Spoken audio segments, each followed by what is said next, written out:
kunyari, ginajudge ko talaga, di ba? Kunyari, may jowa yung isang tao, tapos ginawa mo, magjowa pa sila, di ba? Pag inaway ko nung nauna, tanggapin mo yun.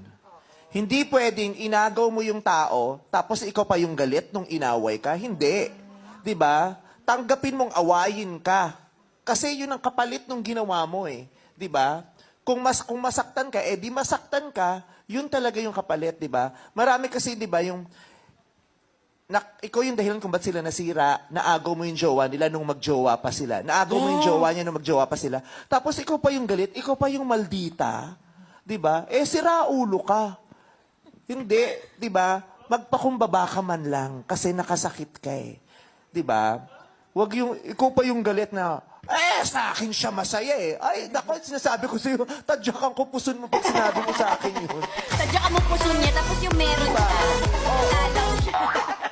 Ibigay mo sa kanila yung magalit, di ba? Deserve, valid yun eh. Kung magalit sila, ibigay mo sa kanila yun. Kasi nakasakit ka eh, di ba? Hindi mo man sinasadya na pana ka ni Cupido. Kasi di ba sabi nga, ang pag-ibig, pag pumasok sa puso ni Numan, hahamakin lahat, masunod ka lamang, di ba? Yung iba sinasabi, hindi ko sinasadya, umibig lang ako, di ba? Sige, bibigay namin sa inyo yun. Hindi nyo sinasadya, umibig ka lang rin. Pero nasaktan siya. Ibigay mo sa kanya kung paano siya magagalit. Kung gusto kanyang murahin, tanggapin mo yun. Di ba? Hindi yung, nakakita ko na mura. Hindi. Yung iba, sila pa yung nagpapatulpo, ang kapal ng pes eh. Di ba? Ano, kakapanood mo lang ah. Ha? Sa'yo ginawa yun. Ay, sinasabi ko, magpapatulpo din ako. Tapos, sa harapan ni Tulpo, sasaktan kita.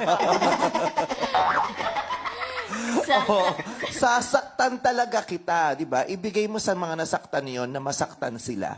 At kung paano nila ilalabas yung saktan nila. Nang hindi naman lumalabas sa mga pinag-uutos ng batas.